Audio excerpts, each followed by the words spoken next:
Business की exclusive research का है वक्त, और रिसर्च इस बात को लेकर कि कच्चे तेल के दाम बढ़ने और घटने से क्या असर पड़ता है पेंट कंपनियों पर। अगर दाम बढ़े तो पेंट कंपनियों के मार्जिन पर कितना असर पड़ता है, दाम घटे तो मार्जिन कितने बेहतर होते हैं। ये पूरी रिसर्च लेकर हमारे साथ तैयार है अरमान बताइए। यस सर, ये जो कि हमेशा कहने में आता है कि क्रूड ऑयल के दाम बढ़ गए तो पेंट कंपनियों के नुकसान है, या फिर अगर घट गए तो उनको फायदा है। तो हमने इसी को क्वांटिफाई करने की कोशिश करी। अब क्वांटिफाई करने के लिए हमने इन पेंट कंपनियों का पिछले 4 साल का मतलब 16 क्वार्टर का इनका डेटा देखा। उसी के साथ साथ जो क्रूड के भाव है, क्रूड के भाव से उनको मैच करके देखा कि उनके मार्जिन पे कितना फर्क आता है।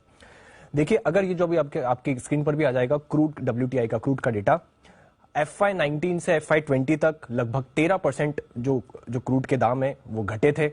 FY21 में फिर 23% घटे, और FY22 में लगभग 83% की उसमें बढ़ोतरी देखी गई। अब देखिए, अब एशियन पेंट्स के मार्जिन इन्हीं सालों में, FY19 में एशियन पेंट्स, वो भी जस्ट अभी आपकी स्क्रीन पे आ जाएगा, FY19 में 19.5%, 1% वो भी बढ़ गए 20.6%। फिर वापस जब ये -23% घटे तब वापस बढ़ गए उनके 2% मार्जिन।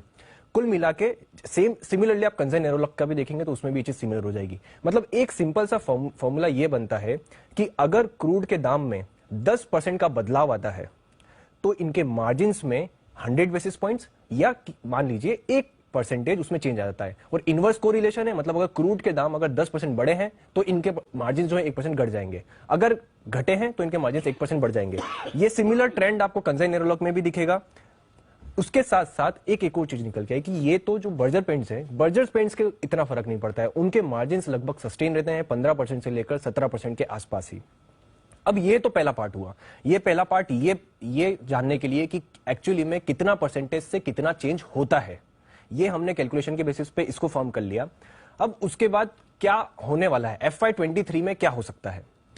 अब जो एनालिस्ट हैं, जो सारे एनालिस्ट हैं, वो अनुमान कर रहे हैं कि FY23 में जो उनका अनुमान है, जो क्रूड का भाव है $100 के आसपास औसतन FY23 में रह सकता है। अगर FY23 की बात करें तो मतलब जो FY22 में जो भाव था, अगर $100 पर अगर FY23 में रहता है तो मतलब क्या, 30% ज्यादा भाव। और हमने फॉर्मूला क्या निकला कि अगर आपका 10% चेंज होता है ज्यादा तो आपको -1% मतलब 100 बेसिस पॉइंट्स नेगेटिव। कुल मिला के मतलब क्या हुआ कि अगर 30% अगर क्रूड ऑयल के भाव बढ़ रहे हैं तो इन एशियन पेंट्स और अगर आप कंजन नेरोलॉक देखेंगे तो उनको 300 बेसिस पॉइंट्स का मार्जिन में कटौती देखने के लिए मिलेगी। अब यही नहीं, हम एक स्टेप और आगे गए। अगर आप 1HFY9 मतलब मैं बोल रहा हूं अप्रैल 2008 से लेकर सितंबर 2008 का अगर WTI का भाव देखेंगे तो वो $100 से ऊपर था। उस समय एशियन पेंट्स के मार्जिन कितने हुए थे, 14%। और यही अगर आप अभी देखेंगे आपको एक और टेबल दिखेगी। अब FY22 में एशियन पेंट्स के मार्जिन थे 16.5%। अब जो क्रूड का भाव 30% ज्यादा आने की उम्मीद है ऑन एन एवरेज, मतलब मार्जिन कितनी कटौती होगी, 3% की जो उनकी कटौती होगी, तो वो आ रही है कैलकुलेशन 13.5%। सिमिलरली कंजन नेरोलॉक की भी जो 10.2% उनके FY22 के जो मार्जिन हैं वो अनुमान है कि 7.2% तक आ जाएगा। तो ये पूरी कैलकुलेशन दो चीजों के लिए, एक तो कि अगर आपका परसेंटेज चेंज क्रूड में 10% का होता है तो मार्जिन में रिवर्स में 1% का चेंज आता है, और सिमिलरली अगर डॉलर कितने आ सकते हैं।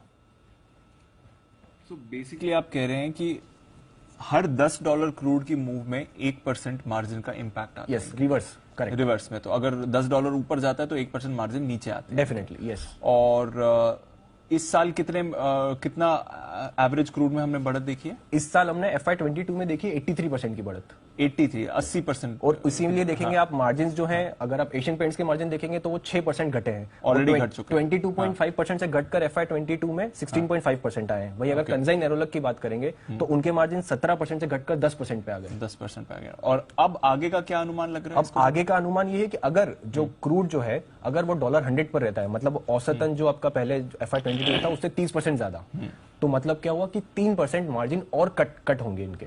तो अभी 16% के हैं, 16.5 पे एशियन पेंट्स के हैं तो वो घट के आएंगे 13.5% पर, और कंजन नेरोलॉक के 10.2% पे तो वो घट के आने का अनुमान है 7.2%। उसके साथ साथ पर एक और चीज, हालांकि जो मैनेजमेंट है, मैनेजमेंट ने ये गाइडेंस दिया है कि उनका ये अनुमान है कि मार्जिन उनके 18% से रह सकते हैं। पर हमने जब क्रूड 100 के ऊपर था उस समय का डेटा चेक करके देखा और उस समय जो मार्जिन आए वो भी हमने आपको बताया, और तब भी ये 14%, तब भी 14% आए थे। और अभी भी लग रहा है कि 13.5-14% अगर $100 ऑन एन एवरेज रहता है 100 पर कच्चा तेल करेक्ट, रहता है। बिल्कुल। तो ये क्लियर इंपैक्ट आपको दिख रहा है कि किस तरह से कच्चे तेल के दाम ऊपर जाने से इन कंपनीज के मार्जिन में इंपैक्ट होता है। हिस्टोरिकल डेटा भी अगर आप देख लें, और आगे के लिए भी यही समझ में आ रहा है कि और मार्जिन प्रेशर आना अभी बाकी है इन कंपनीज के लिए, अगर कच्चा तेल इन्हीं लेवल्स पर रहता है। तो ये है हमारी एक्सक्लूसिव रिसर्च। एक बार अमरीश सर से भी इस पर राय ली जाए। अमरीश सर, कैसे देखते हैं सर, मार्जिन का प्रेशर डेफिनेटली दिख रहा है, और इन लेवल्स के आसपास कच्चा तेल बना रहता है तो आगे और थोड़ी परेशानी आ सकती है इन पेंट कंपनीज के लिए? मार्जिन प्रेशर तो क्लियरली है, इसीलिए हम लोगों ने देखा है कि पेंट कंपनीज के भाव काफी घटे हैं ऊपर के लेवल से। पर हम लोग को ये भी देखना पड़ेगा कि जब भी मार्जिन प्रेशर रहता है, क्रूड प्राइसेस हाई रहते हैं, इन लोग प्राइस इंक्रीज करते हैं। Although there is a gap, 2-3 quarter का गैप है, पर इन लोग प्राइस इंक्रीज करते हैं। और जब प्राइस इंक्रीज होता है और क्रूड का भाव नीचे आता है तो प्राइस डिक्रीज इमीडिएटली करते नहीं है, तो during that time margin expansion भी देख पाएंगे। तो मुझे लगता है कि मोरलेस क्रूड का जो भाव है, I think it's already discounted to a large extent, काफी अच्छा करेक्शन है। तो यहां से मुझे बहुत डाउनसाइड लगता नहीं है, unless of course I mean if we see crude again at $125-130 तो शायद फिर से प्रेशर आ जाए। पर यदि क्रूड $80-90 के आसपास आता है, दैट्स वेरी पॉजिटिव।